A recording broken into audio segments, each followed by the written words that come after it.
Buka suara, bahas solusi, basa basi dari Studio Mini, Podcast PWI Persatuan Wartawan Indonesia Kota Bandung di Jalan Jenderal Ahmad Yani nomor 262 Bandung.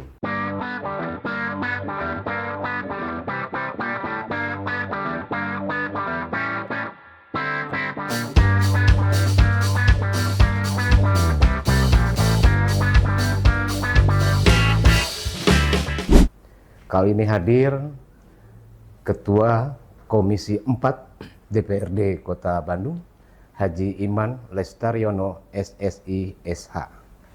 Sampurasun, Assalamualaikum warahmatullahi wabarakatuh. Waalaikumsalam warahmatullahi wabarakatuh. Atur nuhun. Sampurasun wargi Kota Bandung. Ya, beliau ini Pak Haji Iman Lestaryono berasal dari fraksi Partai Keadilan Sejahtera di masa bakti 2024-2029, di mana beliau ini merupakan periode yang kedua di DPRD dan saat ini menjabat sebagai Ketua Komisi 4 DPRD Kota Bandung, di mana Komisi 4 ini tentunya bidang masalah kesejahteraan sosial yang mencakup masalah pendidikan, kesehatan, keluarga berencana, kemudian ketenagakerjaan, pemuda dan olahraga, kemudian agama, kebudayaan, sosial, kemudian pemberdayaan perempuan dan perpustakaan, dan berkaitan dengan itu juga mencakup masalah yang terkait dengan masalah HIV/AIDS dan juga narkotika.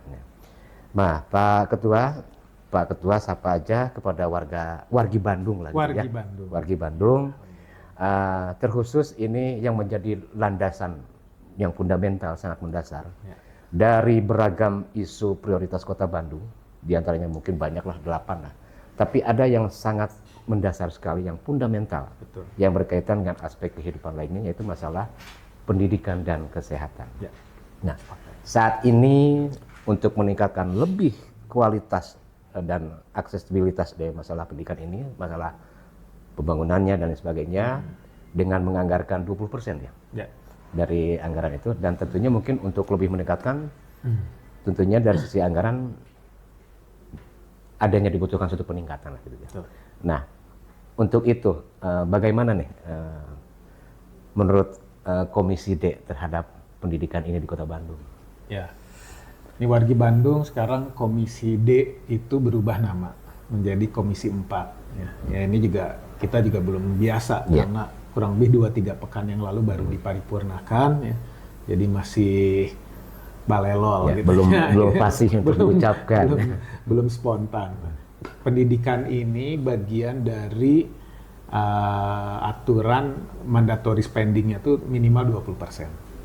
Kesehatan minimalnya 10%. Ya. Dan alhamdulillah Kota Bandung itu pendidikan sudah di atas 20%, bahkan nyentuh 26%. Ya. Nah, karena dipahami ya ini penyiapkan generasi yang unggul inilah yang nanti ke depan akan menjadi calon pemimpin bangsa generasi penerus negeri ini ya ada di awalnya pembinaan itu melalui pendidikan. Ya. Dan pendidikan ini wajibnya kalau dulu kita pernah dengar 9 tahun ya, sekarang itu 13 tahun dari pusatnya gitu ya, 13 tahun. Jadi SD SMP 6 tahun, SMA SD SMP 9 tahun, tambah SMA 3 tahun, 12 tahun, tambah 1 tahun sebelum SD.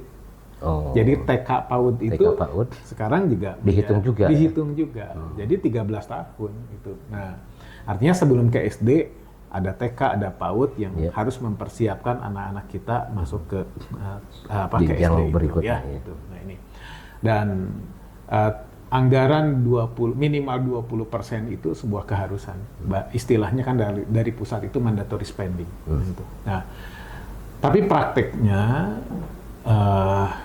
anggaran itu masih banyak dipakai untuk biaya pegawai.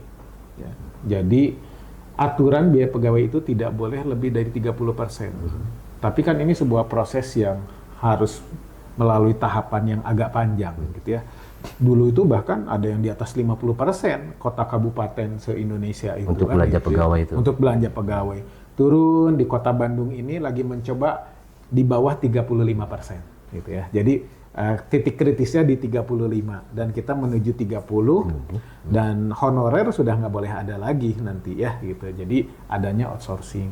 Ya mudah-mudahan dengan anggaran tersebut ya jaminan pendidikan di Kota Bandung lebih baik daripada kota kabupaten yang lainnya ya. Sekalipun sekali lagi tadi anggaran untuk programnya sebetulnya sangat terbatas. Sangat terbatas. Jadi saat kemarin-kemarin banyak tersedot untuk belanja pegawai diantaranya ya. Kalau kita dengar isu pendidikan ini kan yang wilayah kewenangan Kota Bandung itu hanya SD dengan SMP. Kalau SMA itu provinsi. Bagian provinsi ya. Kadang salah ya masyarakat itu. Contoh aja, ijazah saya ditahan di mana di SMA, daerah teh sebenarnya mah urusan gubernur gitu ya. Gitu. Tapi masih banyak advokasi masyarakat ke legislator kota. Iya, dari DPRD Kota Bandung mah ujung tombaknya ujung tombok gitu ya gitu. Jadi terdepan masyarakat langsung berhadapan. Apapun persoalannya mereka nggak mau tahu. Ini urusan provinsi, urusan pusat. Pokoknya mah anggota dewan nu gampang dipendakan ya Kota Bandung. Dan karena domisili sekolah SMA itu tersebut ada berada di Kota Bandung. Betul. Nah, makanya kita membuat strategi ya. SD SMP mah clear. Kita punya program kalau negeri pasti gratis. Nah, kalau swasta gratis nggak? Gratis kalau ikut program RMP gitu. Nah, RMP. Rawan melanjutkan pendidikan ya. Artinya untuk masyarakat yang memang dia ke swasta nggak mampu gitu ya itu. Kan ada jalur prestasi, ada jalur zonasi kemarin. Nggak tahu nih ke depan ya. Kita PPDB ke depan sistemnya seperti apa ya gitu. Nah, kalau SMA SMK kita juga punya program RMP. Sebelumnya ada anggaran kurang lebih 26,7 miliar untuk membantu anak-anak SMA SMK warga Kota Bandung agar tidak putus sekolah. Nah, hanya di tahun ini tidak tercairkan ya. Ngadongengnya rada panjang atau makan gitu. Awalan segitu dulu. Ya. Jadi meski di tingkat SMA SMK menjadi udah bagian provinsi, tapi untuk kota sendiri ada penganggaran untuk RMP itu ya? Ada penganggaran untuk RMP sampai tahun 2024. Nah, tapi Kemarin, itu pun tidak tercairkan karena tadi ada hal yang memang masih kita cross check gitu ya gitu. Karena ini kan kalau SMA SMK itu kita harus melibatkan provinsi. Jadi ke provinsi Banke dulu sistemnya ya bantuan keuangan, kemudian dari provinsi nanti menyiapkan posnya, dari Kota Bandung mentransfer lalu dicairkan ke SMA SMK. Nah, itu. Nah, kemudian ada persoalan yang lain yaitu masalah ijazah yang ditahan. Nah, sehingga laporan itu masuk ke DPRD tuh. Pertama adalah terkait dengan operasional sekolah, yang kedua penebusan ijazah. Nah, anggaran Kota Bandung bagaimanapun juga kan terbatas. Kita nggak bisa mengcover semuanya. Karena urusan RMP ini meninggalkan masalah juga urusan ijazah, akhirnya teman-teman di DPRD mengalihkan anggaran itu ke penebusan ijazah. Kenapa sampai ada istilah penebusan ijazah? Ada kesan bisnis kalau ada bahasa penebusan itu ya? Ya.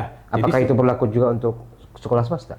Justru ini sekolah swasta yang menjadi, karena mereka kan berbayar kan memang, dan tidak semua warga Kota Bandung itu bisa membayar. Dan sebetulnya ijazah itu clear tidak boleh ditahan.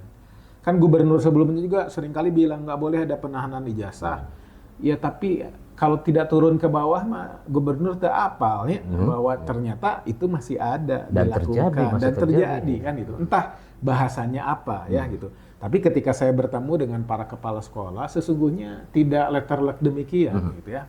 Kadangkala orang tua itu tidak mau datang ketika diundang. Kan itu. Sebenarnya ada komitmen mencicil ya, atau kalau dia tidak mampu ada jalurnya masuk RMP juga kan itu. Nah, kemudian seringkali anaknya juga tidak datang ijazahnya karena apa? Belum cap 3 jari gitu. Nah, makanya jadi kita juga ketika bertemu dengan para kepala sekolah swasta, kita juga memfilter kalau ada informasi begitu. Orang tuanya suruh datang dulu. Karena mungkin belum 3 jari itu merasa diri karena belum ada tuntas dengan pihak sekolah, mungkin begitu? Ya mungkin, intinya kan memang ada komunikasi yang harus diselesaikan ya gitu. Jangan sampai orang tua juga tidak merespon gitu ya. Sebenarnya begini ya, apa adanya aja. Orang tua kalau memang merasa ekonominya tidak mampu, sampaikan. Sekolah juga kan kalau orang tua itu menyampaikan kondisi sebenarnya, pasti ada kebijakan-kebijakan tertentu. Apalagi Kota Bandung sebelumnya mengalokasikan anggaran RMP itu. Dan ketika kita ketemu dengan para kepala sekolah, kalau RMP diteruskan, mereka berkomitmen tidak akan melakukan penahanan ijazah, gitu ya. Nah ini clear, hanya karena kita punya PR kemarin tidak cair. Nah nanti ini sedang dalam proses cross check melibatkan Mendagri juga. Nah kita ingin bagaimana nih mekanismenya untuk 2025 sekarang, gitu ya itu. Satu sisi kemarin sudah terlanjur dianggarkannya tidak RMP tapi kepada penebusan ijazah, dan padahal satu sisi kalau kita mau berkomunikasi mah dua-duanya bisa selesai dengan satu anggaran. Nah ini kan saya baru juga di Komisi 4-nya kan, gitu ya. Jadi baru mendalaminya udah ketok palu anggaran 2024, gitu kan itu. Ya mudah-mudahan masih ada pergeseran, masih ada perubahan yang China herang lauk ngebenang lah. Dua persoalan itu selesai. Jadi sebenarnya untuk DPRD Kota Bandung meskipun terkendala dengan tadi yang seperti disampaikan Pak Ketua, sebetulnya sudah ada suatu sikap ya untuk lebih meningkatkan kualitas pendidikan Kota Bandung dengan mengadakan anggaran khusus soal RMP. Pasti, ya bukan hanya kewenangan kami di SMP kan, sampai SMA SMK-nya juga yang harusnya kita berharap gubernur yang sekarang nanti terpilih mereka juga punya tanggung jawab yang penuh ya menyelesaikan ya jangkauannya memang se-Jawa Barat karena aturan dari pusat juga. Kalau SMA SMK itu dikembalikan ke kota kabupaten berarti kan menjadi kewenangan tanggung jawab kami, tapi sementara ini kan menjadi tanggung jawab pemerintah provinsi kan gitu. Rawan melanjutkan pendidikan RMP. Jadi secara tidak langsung yang semestinya itu bidang tanggung jawabnya provinsi, tapi Bandung pun turut mensupport dengan anggarannya. Benar. Hitung-hitung APBD Bandung membantu APBD provinsi. Betul. Harusnya itu clear dan bisa tercairkan kan gitu. Jangan dilihat usulan program itu pertama dilihat sekedar angka, kedua hanya satu usulan. Padahal di balik itu ada kurang lebih 17.200 anak SMA SMK yang kalau itu tidak dicairkan, mereka akan terhambat proses operasional sekolahnya kan itu, apalagi yang swasta kan gitu. Nah ini mudah-mudahan ya di tahun ini kita akan perbaiki skemanya. Terus kemudian gini Pak Ketua, saat kemarin penetapan wali kota terpilih Kota Bandung, wali kota terpilih Kang Muhammad Farhan itu mengungkapkan bahwa rawan soal pendidikan itu di 11,2 tahun di usia itu, dan di kisaran kalau kelas strata itu di kelas 2 SMA. Nah itu ya. Nah untuk tadi berkaitan dengan seperti yang Pak Ketua bilang itu 13 ternyata ya, 13 tahun. Dari pusat itu 13 tahun sekarang yang terbaru ini ya. Saya tidak tahu bagaimana regulasi ke bawahnya sudah tersosialisasikan atau belum. Nah kalau untuk soal yang berkaitan dengan tadi yang diungkapkan oleh wali kota terpilih, nanti ketua khususnya Komisi D nih menyikapinya bagaimana nih? Ya kalau 11 itu berarti kan di bawah 13 ya. Sebenarnya kalau kita patokannya kepada pemerintah kebijakan pusat yang 13 tahun, berarti kan ini udah tercover di dalamnya ya 11 ini. Nah 13 ini kan sudah kita uji coba, terutama yang sampai SMA, SMK. Ya saya pikir belajar dari kegagalan pencairan yang tahun 2024 ya, ke depan mudah-mudahan bisa selesai. Kenapa? Karena IPM ya, Indeks Pembangunan Manusia itu salah satunya diukur dengan pendidikan. Dan pendidikan itu kalau masih banyak yang lulusan SD SMP, IPM-nya rendah. Nah, jadi Kota Bandung berkepentingan. Nah, harusnya bantuan ini ya, rasa kepedulian Kota Bandung itu disupport full oleh provinsi. Karena harusnya tanggung jawab mereka ya, gitu. Jangan kebalik gitu ya. Malah Kota Bandung yang prioritasnya utamanya, lalu provinsi malah tidak bertanggung jawab, tidak lepas, malah mereka lepas. Ketika kita cek kemampuan provinsi untuk RMP untuk Kota Bandung itu hanya 3.000. Bahkan se-Jawa Barat kalau tidak saya sedangkan Kota Bandung dengan anggaran segitu 17.200. Nah, persoalan sudah bisa mengcover hampir setengahnya lebih ya? Jauh gitu ya, udah lebih dari 5 kali lipat kan gitu. Tapi sayang ada yang tidak cermat dari birokrat terkait kan gitu ya itu. Makanya ini saya akan terus cek gitu ya itu. Jangan sampai para sekolah swasta yang sudah biasa terbantu ini menjadi terkendala kan gitu. Semoga saja para legislator menjadi bagian daripada representasi masyarakat nih ya. Di mana tema kali ini kan peran dan fungsi DPRD Kota Bandung sebagai lembaga terhormat penjambung aspirasi masyarakat lah. Dan semoga aja tersajikan di sini seperti yang diungkapkan oleh Pak Ketua bahwa semoga saja gubernur terpilih yang sekarang ada care ya, perhatian khusus di masalah pendidikan ya. Dan masih tadi yang terkait seperti yang diungkapkan oleh Wali Kota terpilih Kang Muhammad Farhan ya. Dari 11,2 tahun kemudian soal putus sekolahnya di kelas 2 SMA nih. Ada rencana mau menggandeng PKBM ya. Untuk mengadakan ujian setara dengan ya paket C lah seperti gitu nah.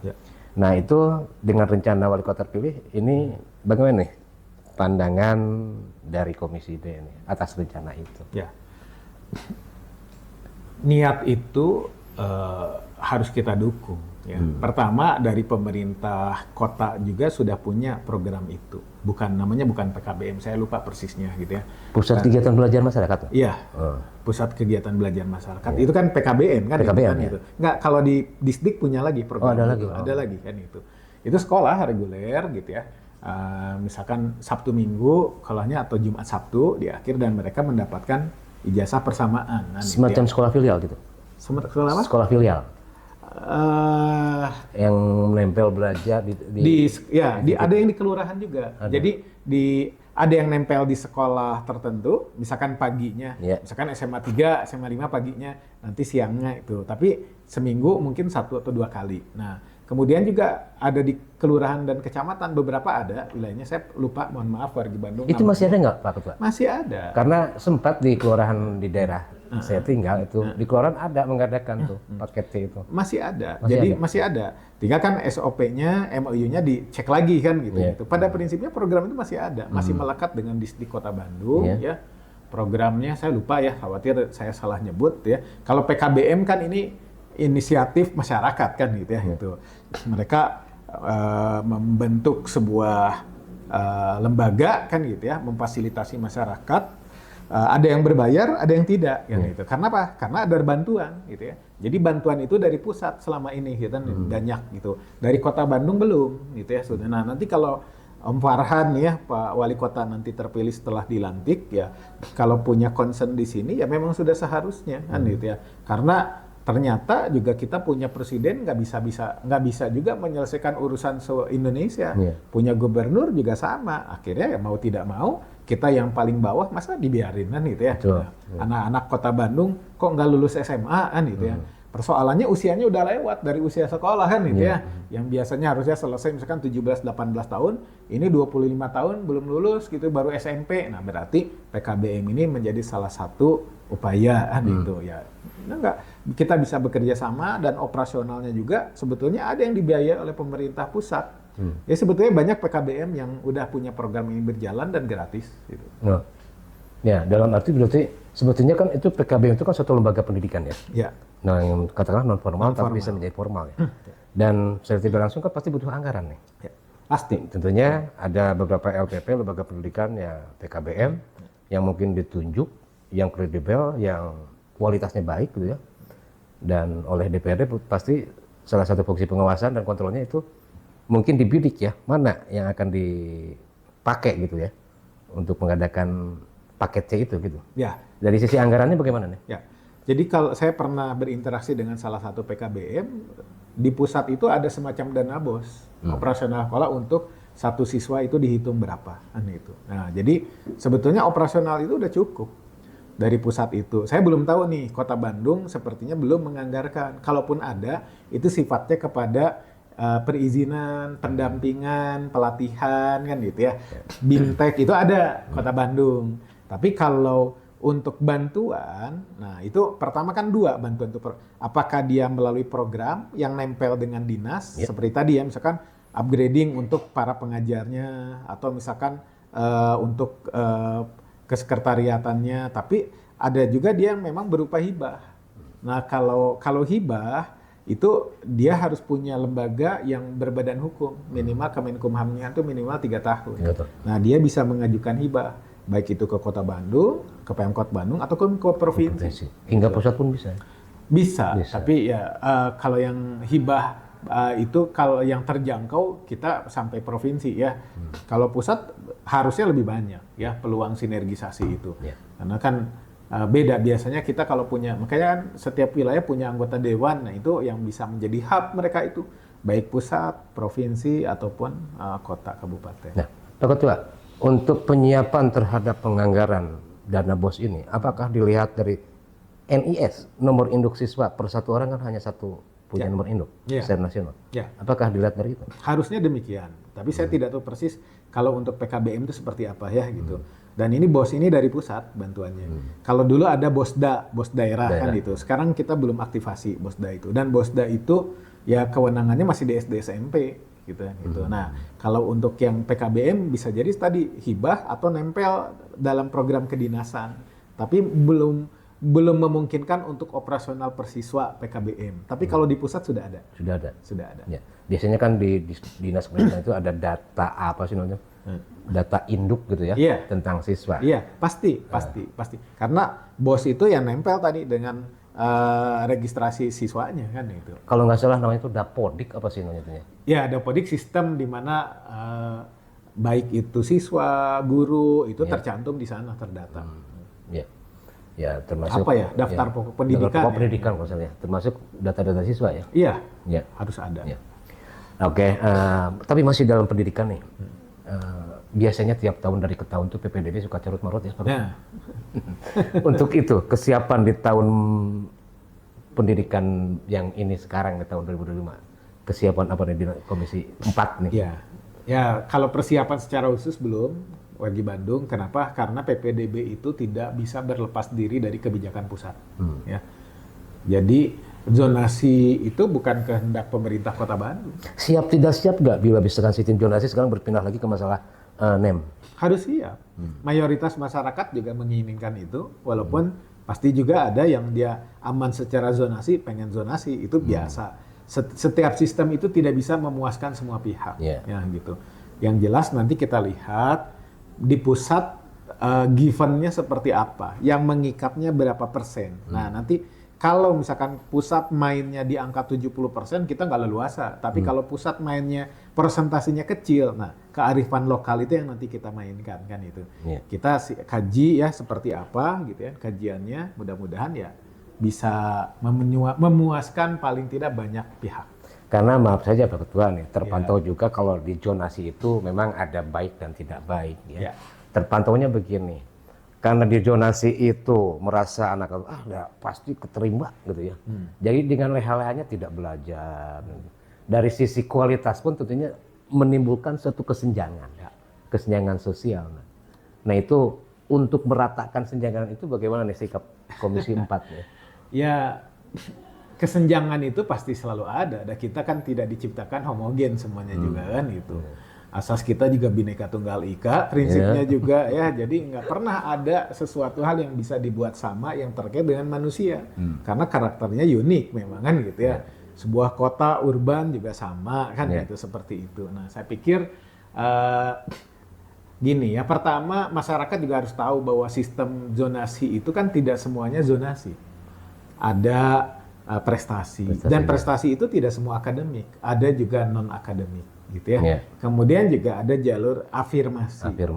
Baru ada jalur zonasi. Dan artinya ya masyarakat jangan memaksakan kalau secara zonasi tidak tidak memenuhi ke klasifikasi itu gitu. Betul. Kalau dia zonasinya nggak aman, nyecing pintar kan gitu ya. Tapi kan kalau secara persentase itu sangat kecil afirmasi dengan apa sih jalur prestasi pendidikan kayak gitu. Ya semua ada persentasenya dan yang terbesar kan zonasi. Kan gitu. Yang terbesar zonasi sebetulnya. Artinya harapannya anak-anak terdekat bisa sekolah di situ kan gitu. Nah, yang lain apakah tidak punya kuota? Ada. Ya tadi lewat afirmasi dan prestasi dan pendidikan. Tadi, kan, ya. Yang terdekat juga kalau dia rawan bisa aja pakai afirmasi kalau dia memenuhi syarat dan itu. Ya kembali lagi karena jumlah SMP lebih sedikit dari SD, pasti nggak akan bisa masuk semuanya. Komisi 4 siap turun nggak nanti untuk di saat PPDB itu terhadap pengontrol itu? Insya Allah. Saya sebelum di Komisi 4 juga turun ngawal. Percaya pernah pengawalan dan mengadvokasi ya. Iya. Ya, masih obrolan di sekitar yang menjadi dasar fondamen daripada fundamental cakupan kehidupan di masyarakat nih. Tadi pendidikan, nah sekarang masalah kesehatan nih. ada data terilis dari Dinas Kesehatan Kota Bandung bahwa sekira 2.569 sekian ratus ya, dari total penduduk Kota Bandung yang sejumlah 2.579 sekian ratus itu sudah BPJS. Nah, sementara itu Kota Bandung pun ternyata ada satu program UHC ya, Universal Health Coverage, di mana ternyata Kota Bandung berhasil sampai meningkat hampir ke 99% untuk membantu itu. Ya. Nah, untuk mempertahankan kesehatan dalam penganggarannya bagaimana? Ya. Jadi program Kota Bandung punya program khas oleh-oleh dari Allahyarham wali kota sebelumnya Mang Odet ya, itu. Yang disebut dengan UHC, Universal Health Coverage. Ya. Ini UHC ini BPJS kelas daerah. 3, dulu mah ada kelas ya. Sekarang kan nggak boleh lagi kan ya. BPJS ini yang dibayarkan oleh pemerintah. Ya memang harganya premi kelas 3 kan itu. Bayarkan oleh pemerintah, syaratnya KTP KK-nya Kota Bandung gitu. Kenapa ada UHC? Karena ada undang-undang BPJS.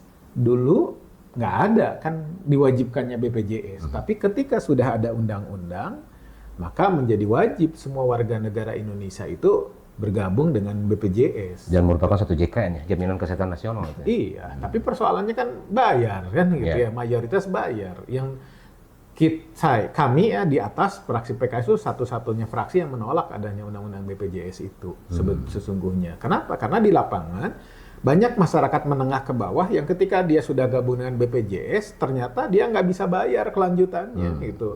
Ya dihitung aja, misalkan minimal aja kelas 3 30.000 misalkan. Ada 5 orang, 30 kali 5 150.000 per bulan.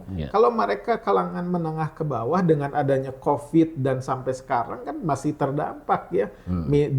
Kemampuan daya beli masyarakat kita makin lemah. Punya uang 150.000, saya tanya Kang Nani, nggak punya beras, BPJS belum bayar, mending pilih bayar mana? Beras lah. Beli beras masyarakat kan itu. Nah, waktu itu pemerintah pusat bilang, nanti kalau yang nggak mampu kita bantu bayarkan. Bener nggak? Bener. Tadi dengan JKN tadi ada yang dibayarkan PBI. Tapi persoalannya bersyarat PBI itu masuk dalam DTKS. Nah, DTKS kewenangannya mana? Pusat. Ya. Jadi ada jenjang dinas sosial ya, pendataan. Padahal banyak warga kita yang tidak mampu, tapi mereka tidak masuk dalam DTKS. Dan itu banyak. Nah, itu perlindungan risikonya bagaimana tuh? Nah, makanya kebijakan UHC itu digulirkan sama almarhum ya. UHC ini syarat kota kabupaten UHC itu minimal 95% warganya bergabung dengan BPJS. 55% itu dihitung dulu yang mandiri berapa. Misalkan yang mandiri ada 50%. Berarti 45%-nya dibayarkan oleh pemerintah Kota Bandung. Keluarlah angkaan itu. Di atas 200 juta. Sekarang kurang lebih 280 juta. 280 miliaran sekarang itu untuk UHC gitu. Nah, sehingga warga Kota Bandung ya kita tidak berharap sakit ya, nauzubillah. Tapi andaikan ada musibah itu jangan khawatir ya. Datang kalau nggak darurat ke puskesmas dulu. Kalau nggak darurat puskesmas, bilang saya minta di cover UHC, bawa KTP KK Kota Bandung, minimal dia sudah domisili 1 tahun minimalnya. Di tempat alamat tersebut. Misalkan ada pindahan dari kabupaten, belum bisa kalau belum 1 tahun. Karena ini kan premi dianggarkan dari tahun sebelumnya, penganggarannya itu kan. Nah, kalau darurat dia tinggal ke rumah sakit, ke IGD, bilang minta di cover UHC. Tapi yang menjadi persyarat mutlak yang utama itu adalah berKTP Bandung, warga Bandung. Betul. Ya. Jadi apabila pun ada yang pindah ke Kota Bandung, yang jelas harus berKTP Bandung. Iya, dan minimal 1 tahun terdata kakaknya. Kan kalau dia baru 6 bulan belum bisa. Gitu. Ya, terus kemudian ini nampaknya memang diperhatikan sekarang Kota Bandung itu dari sisi sarana prasarana infrastrukturnya meningkat nih. Pembangunan rumah sakit, Bandung Kiwari, kemudian sekarang yang tengah dibangun itu Jalan Aruna tuh ya. Rumah sakit SKGM ya. Terus kemudian puskesmas sekarang sudah berkelas ya. Ini menurut Komisi 4 bagaimana nih? Ada peningkatan ini di masalah infrastruktur ini. Ya, adanya apa ini untuk emang tujuan lebih meningkatkan layanan gitu? Ya, rumah sakit kita nggak boleh berbisnis dengan orang sakit ya gitu ya. Tidak boleh berbisnis dengan orang sakit. Iya, maksudnya tidak berharap masyarakat Kota Bandung sakit kan, Oh, tidak demikian begitu. kan gitu ya gitu. Artinya kan pendirian itu lebih kepada pelayanan. Tapi juga kan ada edukasi, ada kita kan pemerintah Kota Bandung pengennya warga Kota Bandung sehat semuanya. Iya. Kita edukasi. Persoalannya tidak semua juga teredukasi dan mau diedukasi atau aya we nomor kedawang apal gitu ini tuh nggak boleh, tapi tetap aja demikian. Nah, edukasi jalan, preventifnya jalan, antisipatifnya juga jalan kan gitu ya. Ada yang sudah sifatnya sudah kuratif ya, sudah harus di gimana-gimana. Nah, ya rumah sakit, puskesmas itu bagian dari pelayanan. Kalau puskesmas bobotnya ke depan harusnya lebih kepada edukasi ya, pelayanan pertolongan pertama saja ya gitu, controlling yang memang sifatnya ringan dan itu. Nah, jadi kalau harapannya memang puskesmas itu bukan lagi tempat orang sakit ya di sana itu ya, datang berbondong-bondong, tapi balik lagi habit ya. Nah, habit kita nggak sehat kebanyakan warga Kota Bandung. Ya sebagian mungkin tidak bisa beli makanan bergizi sebagian, tapi sebagian juga ada yang salah asuh. Uangnya punya gitu, punya uang 10.000 kan macam-macam dibelinya ya. Kalau anak-anak mungkin dibeli makanan nu araraneh we aya nama, tapi kandungan gizinya nggak ada gitu kan gitu. Padahal kalau dibelikan telur mungkin bisa 5 butirnya. Bapak-bapak hapuntennya gitu, ari ngarokona mah jalan terus kan gitu kan gitu. Jadi ada penyakit jantung giring 100 juta kan gitu sebetulnya kan gitu. Kita juga sebetulnya Ya, wa'afiatan fi jasadi. ya Aryan, tidak semua bisa secara langsung kita paksa untuk pola hidup sehat. Ya makanya pelayanan berupa infrastruktur juga kita siapkan ya. Rumah sakitnya, puskesmasnya, RSKGGM-nya gitu ya.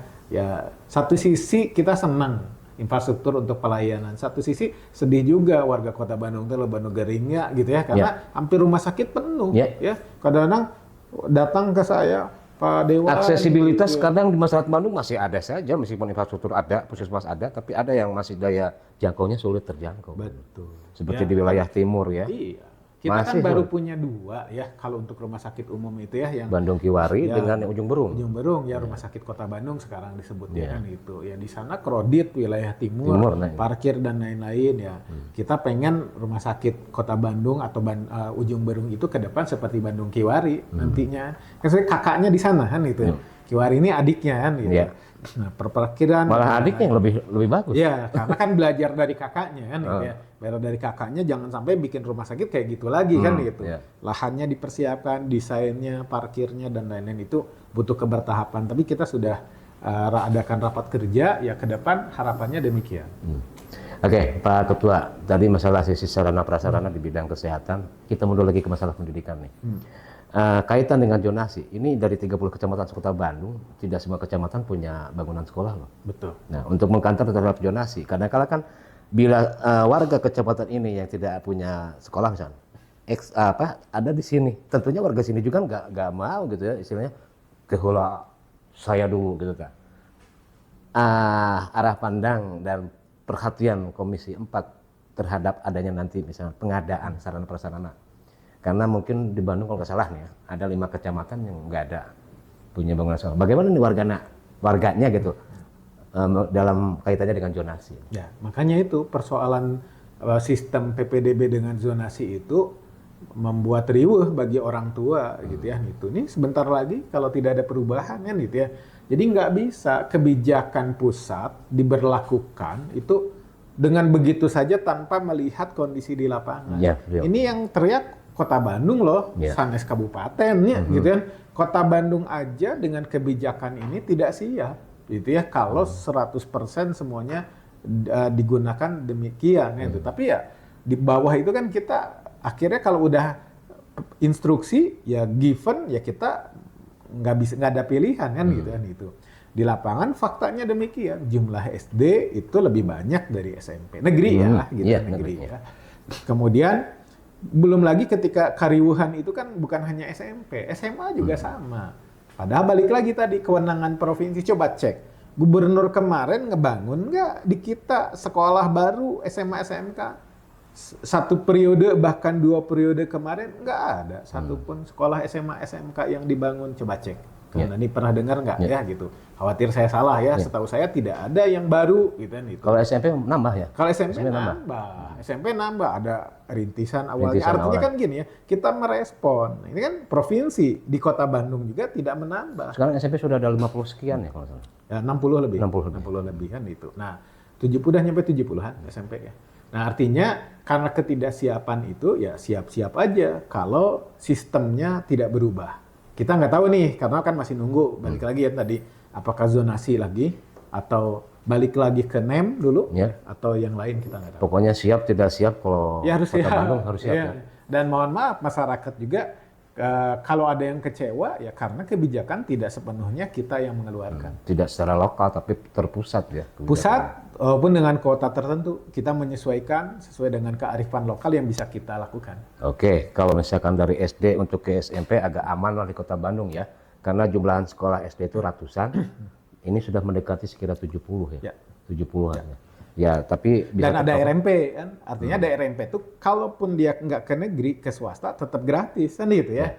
Jadi orang tua nggak usah khawatir untuk menyekolahkannya gitu. Terus katanya sekolah swasta akan disubsidi asal si siswa mau bersekolah di sekolah swasta itu. Iya kan RMP itu sebetulnya Termasuk bagian dari program pemerintah Kota Bandung agar kan nggak bisa ketampung semuanya di negeri. Walaupun orang tuanya negeri mandate kan gitu. Namun di negeri teh kan gitu. Bonafit kan itu. Nah ini yang mungkin seiring waktu harus diselesaikan juga ya tadi bahwa jangan sampai jomplang perbedaan negeri swasta ekonomi ya tadi nggak bisa sih sebetulnya kita hilangkan jarak itu ya tapi diminimalisir lah. Apa syarat khusus untuk RMP itu? Jadi biar nanti orang tua siswa agak tidak terlalu stres lah, agak lunak jadi ternyata ada RMP gitu. Ya, secara umum kalau DTKS mah clear dia pasti masuk gitu kan itu. Nah, kalau yang belum masuk dalam DTKS dia mengajukan untuk masuk di dalam DTKS. Sekalipun belum di ACC, tetapi surat permohonan itu bisa menjadi syarat gitu.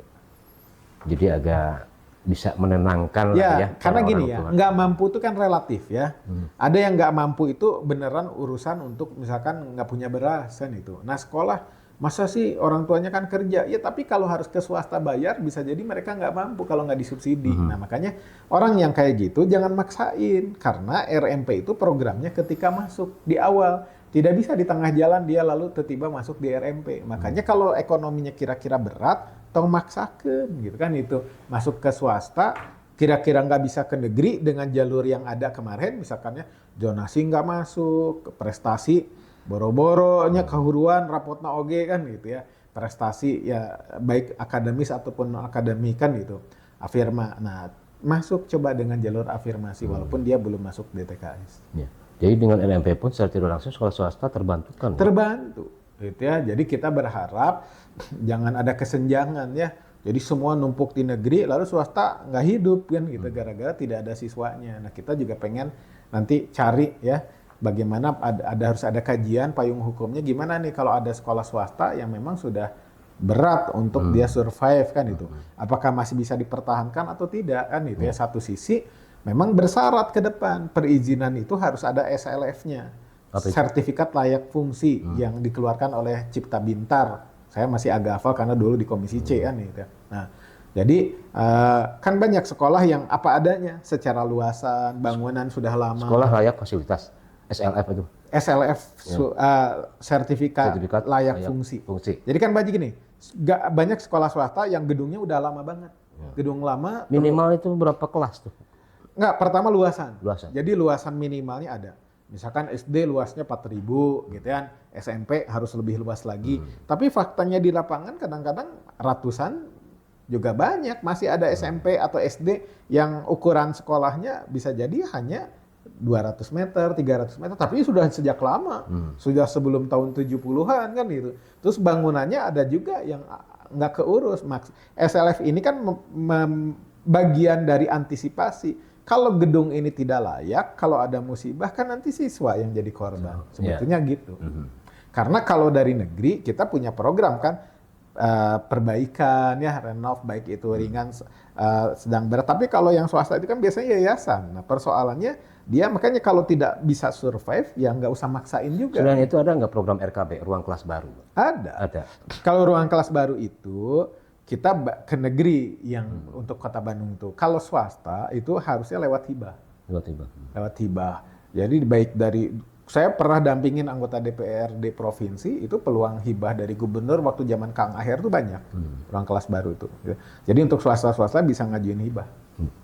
Kan kalau pesantren kobong gitu ya. Kalau sekolah RKB, ruang kelas baru. Oke, kembali masih di pendidikan. Termonitor juga Komisi 4 kemarin berhasil nih memediasi adanya skrimit suatu lahan sekolah dasar di wilayah utara. Nah, dibalik dari itu ada hikmah nggak? Ternyata masih banyak sekolah-sekolah yang menempati asetnya itu bukan aset Pemkot ternyata. Ya. Bagaimana?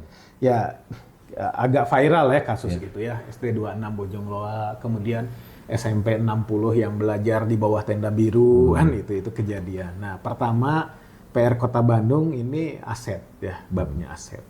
Ya ini dari generasi ke generasi ya. Wali kota sebelumnya dan sampai saat ini bab aset ini menjadi catatan. Ya ini early warning ya. Sebetulnya bukan early, udah kejadian kan, gitu. Maksud saya early warning juga untuk berikutnya dalam pemerintahan nanti yang akan dilantik ya. Itu harus ada political will, harus ada penguatan, jangan sampai yang dianggap milik kita digugat oleh perorangan lalu kalah. Padahal itu sudah bertahun-tahun, berpuluh tahun dipakai oleh kita. Dan kita merasa itu aset Pemkot. Dan masih banyak nih beberapa wilayah, termasuk kebun binatang juga kan gitu. Jadi PR-nya bab aset. Nah yang kedua ya kita juga memang harus mulai berani gitu ya, didasari dengan kajian gitu ya, merasionalisasi jumlah sekolah. Dan tidak harus memaksakan bahwa SD, SMP itu masing-masing. Kan ada sekolah satu atap. SD, SMP, SMA bisa di sana. Gitu ya. Jadi kalau SD-nya lahannya luas, misalkan sekian ribu kan itu mungkin dibangun SD, mungkin dibangun SMP, bangun SMA gitu ya. Ya jangan ada ego sektoral. Minimal kan SD, SMP, kewenangan dari Pemkot Bandung kan gitu ya. Gitu. Nah tadi untuk memenuhi, misalkan di kecamatan ada yang tidak kosong. Karena kalau dari awal lumayan mahal juga kan, beli lahan berapa. Betul. Daerah Kota Bandung ini kan NJOP-nya beda-beda. Di daerah utara tadi harganya dahsyat ya.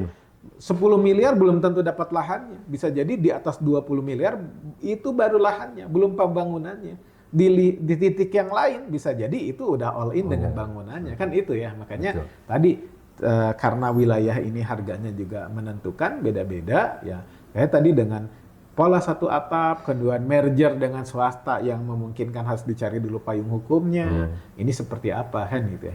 Ya masih banyak PR lah Komisi 4 nih. Berarti perlu proses dulu perancangan perda juga ya? Iya, kayak kan tadi harus ada kajiannya dulu kan gimana kan gitu. Oke, selain itu pendidikan dan kesehatan, ini Kota Bandung kan sekarang udah menuju kota metropolis. Tentunya pertumbuhan ekonominya juga sangat menjadi bidikan, lirikan ya. Kalau dari sektor ketenagakerjaan nih gimana nih menurut Komisi 4 nih di Kota Bandung? Ya Kota Bandung ini kan kota jasa. Ya kita tidak bisa mengandalkan sumber daya alam, pertanian, perkebunan, kita nggak punya apa-apa gitu.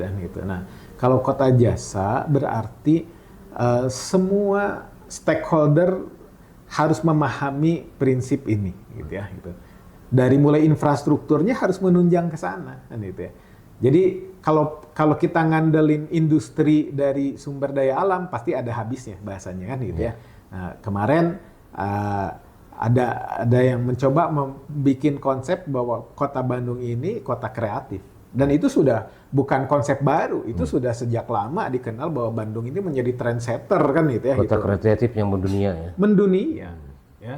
Ada Faris Van Java kan sudah Paris kan gitu ya. Nah itu intinya nah kalau kita sepakat bahwa Kota Bandung kota kreatif, industri kreatif itu nggak akan ada habisnya.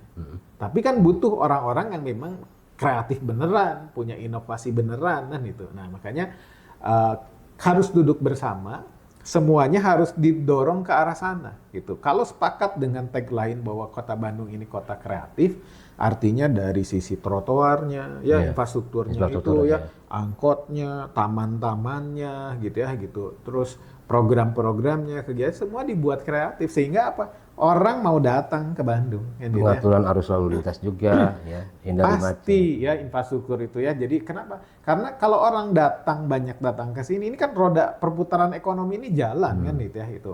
Orang Kota Bandung itu kan dikenal dengan fashion dan kulinernya kan itu. Jadi top leadernya kan dua tadi kan gitu ya. Fashion dan kuliner ya. Pokoknya kalau kuliner Kota Bandung ini kalau di sini laku, dibawa kemana aja viral kan gitu. Kayak cilok Bandung, es sebelah kan gitu. Jadi trendsetternya di Kota Bandung ini gitu ya. Semua orang tahu di luar sana pada tahu gitu kan mau nyicipin kuliner itu ya di Kota Bandung. Nah, kalau suasananya juga enak ya, aman, nyaman kan gitu. Insya Allah bakal banyak yang berdatangan karena pabrik-pabrik juga dulu boleh kan pabrik leluasa buka di Kota Bandung kan sekarang harus geser semua kan. Karena diberikan kemudahan dan perizinan. Iya. Dengan maksud lebih meningkatkan investasi di Kota Bandung. Betul ya. Tapi kan ada syarat-syaratnya kayak pabrik yang punya asap yang memang kondisi tertentu tidak boleh ada di sini ya dia nggak boleh kan di Kota Bandung. Dia harus minggir kan ke arah kabupaten kan karena meminimalisir pencemaran Kota Bandung kan yang idealnya 300.000 penduduk zaman dulu kan itu zaman Belanda tempat peristirahatan sekarang udah berlipat sekian kali kan gitu. Nah, jadi kita harus meminimalisir artinya kalau orang mau kerja di pabrik di Kota Bandung pasti sangat terbatas. Kalau ngandelin kerja di perusahaan, kerja di pabrik pasti ada keterbatasan. Kemudian tadi pabrik perusahaan yang memang memungkinkan padat karya kita dahulukan gitu yang memang dia menyerap. Dan kalau ada proyek-proyek juga harapannya ya padat karya itu melibatkan warga lokal ya. Jangan sampai proyeknya diambil dari luar, ahlinya dari luar termasuk sampai tukang tembok gitu luar kan gitu. Nah, ini tidak punya kearifan lokal ya, tidak ada bijak. Jadi keterbatasan tenaga kerja bila bekerja di pabrik-pabrikan. Salah satu. Tapi tidak menutup kemungkinan masih peluang kerja di Kota Bandung itu banyak ya. Dan tidak khawatir lah, peluang kerja masih banyak gitu ya. Masih banyak dan kita juga nggak boleh konvensional lagi gitu ya. Karena sekarang eranya udah era digital ya. Dulu orang mau apa usaha, wirausahanya buka warung, jualan kan tidak semua orang punya warung, punya toko, harganya juga mahal. Kontraknya berapa? Ini para UMKM kan. Tapi dengan era digital ini ada aplikasi-aplikasi ya yang memungkinkan kayak entah itu GoFood ya, GoSend atau apa marketplace dan lain. Rumah di pojokan aja itu dia bisa jualan gitu. Nah, artinya juga harus di-up skill-nya kan gitu ya, difasilitasi oleh pemerintah karena teknologi ini nggak bisa dibendung ya. Dia akan terus masuk kalau tidak disiapkan SDM kita ya nanti ketinggalan yang ngisi orang lain. Baik. Terima kasih Pak Ketua Komisi 4 DPRD Kota Bandung masa bakti 2024-2029. Ya. Sekiranya dari masalah fondamen dari berbagai isu prioritas Kota Bandung sudah bisa tersampaikan fondamennya, pendidikan, kesehatan, tenaga kerja. Mungkin ada untuk closing, Pak Ketua, silakan untuk wargi Kota Bandung. Ya, wargi Kota Bandung ini obrolan kita kalau diterusin nggak akan beres gitu ya. Karena saya juga baru masih banyak PR ya. Alhamdulillah walaupun baru 6 bulan kurang lebih banyak hal yang sudah kita kerjakan, tapi juga masih banyak hal yang masih menjadi PR. Informasi UHC, informasi RMP ini menjadi sesuatu hal yang masih ditemukan banyak warga yang belum tahu ya. Mudah-mudahan nanti kalau ada hal yang memang masih ragu tentang informasi ini dan memang perlu ya boleh japrian ya, boleh kita bertemu, boleh audiensi ke DPRD karena DPRD juga rumah rakyat pada prinsipnya. Nanti kita ketemu, kita jelaskan, jangan sampai ada warga Kota Bandung yang sakit dia nggak bisa berobat, harus ngeluarin duit padahal nggak punya duit. Jangan sampai ada warga Kota Bandung yang nggak punya uang lalu dia nggak sekolah, putus sekolah gara-gara padahal kita punya programnya. Insya Allah saya minta doa agar terus istiqomah memperjuangkan masyarakat dan juga berkah untuk semua. Selamat ya karena kita hari ini mah gegebegan sadaya nogi kan gitu ya. Kita fokus kerja untuk masyarakat Kota Bandung. Amin. Insya Allah. Amin. Amin. Ya. Baik wargi Bandung, demikian tadi obrolan bersama Kang Ustadz ya. Haji Iman Lestariono SSI SH. Beliau ini menjabat sebagai Ketua Komisi 4 DPRD Kota Bandung periode 2024-2029. Ya. Mudah-mudahan apa yang tersampaikan dan disampaikan oleh beliau ini menjadi bahan edukasi ya dan pemberitahuan informasi untuk masyarakat Kota Bandung, dan semoga bisa secara amanah juga ya para wakil rakyat kita untuk terus menyambungkan melaksanakan aspirasi warga masyarakat. Terima kasih. Assalamualaikum warahmatullahi wabarakatuh.